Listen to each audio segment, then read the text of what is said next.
Welcome to the Plan B CRNA podcast. I'm your host, Bobby Jones, and I'm so excited that you're here. The Plan B CRNA podcast is the only show made specifically for nurse anesthetists who are exploring options outside of their traditional career paths. This is the place to expand your mind and your goals as we uncover new ways to produce side income together. Journey with me as I go down various rabbit holes to explore the best Plan B options for you. This episode is brought to you by On-Call Capital. On-Call Capital is dedicated to educating CRNAs and other healthcare providers about investing outside of the traditional stock market. On-Call Capital also provides opportunities for you, yes, you, to create passive income and generational wealth while also lowering your taxable income through investments in the apartment and alternative investment spaces. If you haven't hit subscribe yet, make sure you do that right now so that you don't miss an episode. Thanks so much for joining me today, and now, on with the show. Welcome to the rabbit hole on the Plan B CRNA podcast. I'm your host, Bobby Jones, and throughout my journey in finding a Plan B, I've gone down numerous rabbit holes to figure out which ones work for me. And since I've done some of this research already, I only think it's right to bring that information to fellow healthcare professionals to help aid in your search. As always, it's important for you, the listener, to do your own research and form your own opinions. Everyone's situation is unique, and a Plan B that works for one CRNA doesn't always work for another. Self-awareness is the key in any decision that you make, since you must have an accurate grasp of your own strengths, weaknesses, and goals. Today's topic is one that I've thought about conceptually for quite some time. And with it being summertime, I thought, what the heck, let's do it. So our rabbit hole of the day is, dun dun dun, party rentals, Inflatables edition. The last couple of years have been a bit rough on the party scene, with lockdowns and social distancing during the pandemic. But now that all of that is in the past, people have been gathering once again to celebrate all things big and small. Now, I originally got this idea when I was in my first undergrad. I was heavily involved in residence hall government, and I volunteered to take part in planning different events. From a prom-like event called Tie and Tails to various concert and carnival events, I stayed busy planning exciting things for residents. Part of my role in planning these events was reaching out to various party vendors and event rental companies. From stage equipment to bounce houses to chairs and tables, I got experience in handling it all. And it was a lot of fun. I took pride in providing people with a good time. Now, just because something's fun doesn't necessarily mean it's profitable. But it seemed like these businesses were having fun and profiting. So I decided to dig a bit further. It turns out that the U.S. party rental market is expected to hit an estimated $6.3 billion by the end of 2023, although that only represents an estimated compound annual growth rate of 1.1%. But these numbers are still being affected by recovery from COVID, so it's kind of hard to get a reliable feel. The industry is expected to continue growing by a small percentage over the next 5 years, and I'd give you those exact numbers, but I'm not willing to buy the marketing report for $995 for a single podcast episode. But according to the sample report by IBIS World, economic recovery from COVID is poised to accelerate demand for party supplies as households continue to recover following COVID-19. They will have more interest in hosting social gatherings such as birthday parties and anniversaries. However, even as social gatherings return in full force, uncertainty surrounding inflation may dampen larger quantity rentals. So what do I think all this means? Well, I think it means that the industry isn't going anywhere, but that you should probably take a measure of caution. Do your own research on the market you hope to serve to make sure there isn't oversaturation already. Your area may be oversaturated with inflatables, but in need of a DJ equipment provider. There will be pockets in the country where the party rental business grows, as well as places where it stays the same or even declines. It all smooths out nationally, despite local fluctuations, but choosing your niche is important, which is why I'd like to also take a minute to go over some of the individual niches in party rentals. Here they are in no particular order. Event planning and production companies. There are several types of these companies, with some focusing on corporate events and some on smaller private parties. If you found it difficult to find equipment suppliers to meet your own needs, then you might be on the verge of finding your very own niche in your market. Wedding rental business. This is an incredibly important day in any couple's life, and it is a very lucrative industry, so there's a lot of competition here. But that doesn't mean that you have to be able to offer everything from the get-go. You may be able to start by just providing table decorations, some flowers, maybe some lighting. Next is AV equipment rental. Now, I'm going to cover this one specifically on our next rabbit hole episode, along with becoming a DJ yourself. Kitchen equipment rental. Every party needs food, right? With this business, sometimes less is more. Rather than having all of the equipment, you should probably focus simply on the ones that your clients need. And finally, inflatables rentals. Basically, you are renting bounce houses and the like to individuals and companies who are celebrating something. That's pretty cool, I think. And since this is the simplest one to get started, I thought we'd stick with this one for today. Now, it's time for the nitty-gritty. I'm going to provide you with a step-by-step guide to getting started in the inflatable rental business. We'll cover everything from startup costs and cleaning procedures to insurance and waivers. But before we delve into those details, there are a couple of reasons why starting an inflatable rental business can be a lucrative venture. One of the biggest advantages is the low overhead costs compared to other businesses. Setting up a bounce house / inflatable rental business requires a relatively small initial investment, making it an attractive option for many entrepreneurs. Additionally, the demand for inflatables remains pretty high throughout the year. From birthday parties and corporate events to school carnivals and community gatherings, there's always a need for fun and engaging activities. As an inflatable rental business owner, you'll have the opportunity to bring joy to countless events and create lasting memories. Of course, this is location dependent. There isn't a whole lot of need for bounce house rentals in the dead of winter in Alaska, after all. So, how do you start your own inflatables business? Step 1, research and planning. As with any business, it's crucial to conduct thorough research. Identify your target market, understand local regulations and zoning requirements, and assess the level of competition in your area. You can also assess your own goals. Do you want this to just be kind of a fun weekend thing, or do you want to build this into something bigger? That information is going to help you create a solid business plan and set realistic goals for your future. Also, you'll need to set up your own LLC, get your tax ID number or EIN, and set up a business bank account to start building your business credit. Pretty standard stuff for most of the businesses we talk about on these episodes, but thought I'd mention it. Step 2, startup costs. While inflatable rental businesses have relatively low startup costs, it's still important to have an idea of how much you actually want to spend and to budget wisely. On average, you can expect to invest between $5,000 to $20,000 for your initial inventory of bounce houses and inflatables. Individual bounce houses cost between $1,000 to $3,000 depending on the type, style, and other features. And bounce house combos that combine the traditional bounce house with an inflatable slide can cost between $2,000 to $6,000. That could include wet-dry bounce houses if you live in a hotter climate.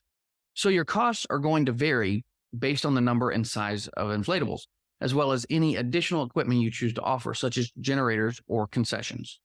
The average bounce house will rent approximately 1.5 times per week. So if you rent for $50 per hour for 4 hours, that's $200 per party. And doing the math, if you buy a $2,000 bounce house, that's going to take you 10 rentals or about 7 weeks to recoup your initial investment. Taking it a step further, you can expect each commercial grade bounce house to last for about 5 years and generate around $300 per week or $1,200 per month. You buy 2 bounce houses, that's $2,400 a month, 3 and it's $3,600. You get the picture. But you also have to be able to transport all of those bad boys, which can make for very busy weekends. Step 3, selecting and purchasing inflatables. Choosing the right inflatables for your business is crucial. Consider factors such as durability, safety features, and popular themes. Sure, you can buy one that isn't commercial grade, but I wouldn't expect it to last very long. Personally, I would invest in high-quality products that exceed safety standards. Several reputable manufacturers and distributors offer a wide range of options, including commercial-grade bounce houses, water slides, obstacle courses, and interactive games. Who are those manufacturers, you might ask? Well, you can check out Jungle Jump, Moonwalk USA, Bouncer Depot, Bounce Water Inflatable Sales, Big Top Inflatables, Bounce Houses Now, Happy Jump, Magic Jump, and more. Many of them offer combo packages that allow you to purchase 2 or 3 bounce houses, combined with free blowers for a discount. Speaking of blowers, those run around $100 or so if you have to buy yours separately. You'll also want a generator for locations that don't have electrical access. That can run you several hundred to even a couple $1,000s. And a hand truck is also helpful as well. Step 4, cleaning and maintenance. Maintaining clean and safe inflatables is paramount for the success of your business. You'll want to establish regular cleaning and inspection routines to ensure that your equipment stays in good working order and free from any potential hazards. The manufacturers will give you guidelines for cleaning products and techniques, so you'll likely need to invest in specialized cleaning solutions and equipment to streamline the process and extend the lifespan of your inflatables. There are some great online resources for this, and I've provided a link in the show notes for you to check out on your own time. This also includes storage. Most bounce houses come with pretty durable storage bags for transport, but you don't want to just leave them outside when they're not in use. And you may need to allocate garage space if you have a smaller operation, or even rent storage space for a larger business. Step 5, permits, insurance, and waivers. There are two main focuses here: protecting your business and protecting your clients. This is where you're going to want to consult with a local attorney to determine the entire course of action that you need to take. You'll need to obtain comprehensive liability insurance that covers your inflatables, equipment, and any potential injuries or damages that may occur during rentals. Some states require a license with other regulations in place for annual equipment inspections and proof of insurance. Some require you to pass a criminal background check. If you're interested in placing bounce houses on public property, such as city parks, which is a common request, or for fairs or carnivals, you'll want to know what's required to do so. Additionally, you'll want a detailed rental agreement and waiver form that customers must sign before renting your inflatables. And that includes safety policies that limit the number of people in the bounce house, prohibit shoes and sharp objects and glasses, and protect older kids from younger ones. Or vice versa, younger ones from the older. A cancellation policy is also helpful for the scenario in which a customer cancels their order within 24 to 48 hours. Rental.io is a site that can help you create and display a cancellation policy, and they provide an automatic deposit feature, which makes a pre-authorization of your customer's card, from which you can charge the fee according to your cancellation policy. Step 6, marketing and promotion. Once your business is up and running, it's time to get the word out and attract customers. Many of you work with a ton of people who would be interested in weekend inflatable rentals, whether it's for birthdays, celebrations, or just general get-togethers. Even so, it's helpful to establish an online presence through a website and social media channels so that you can showcase your inventory, pricing, and availability. Consider partnering with local event planners, schools, and community organizations to expand your reach. Offering referral incentives and discounts can also help generate word-of-mouth referrals. And finally, step 7, customer service and growth. As you already know, customer service is huge in today's environment. There always seems to be someone out there ready and willing to provide the same service more easily, cheaply, or reliably. However, if you ensure timely deliveries, professional setup, and clear instructions for safe usage, you should be able to carve out a considerable niche for yourself. As time goes on and your business proves profitable, you may consider blowing up your services by adding new inflatables, party packages, or additional event-related rentals. The world is truly your oyster here. And now that we've gone over all of that, it's time for my favorite part of the show, pros and cons. First is a pro, low startup costs. We talked about it before, and we're not talking about tens of thousands of dollars here, at least not to start. I mean, you can purchase a couple of bounce houses and blowers for well under 10 grand if you already owned a truck and trailer. And, hey, then you're in business. Next is a con, physical labor. There is some labor involved in the setup, takedown, and maintenance of inflatables. So depending on your specific physical abilities, this may or may not work for you. Next is a pro/con, demand.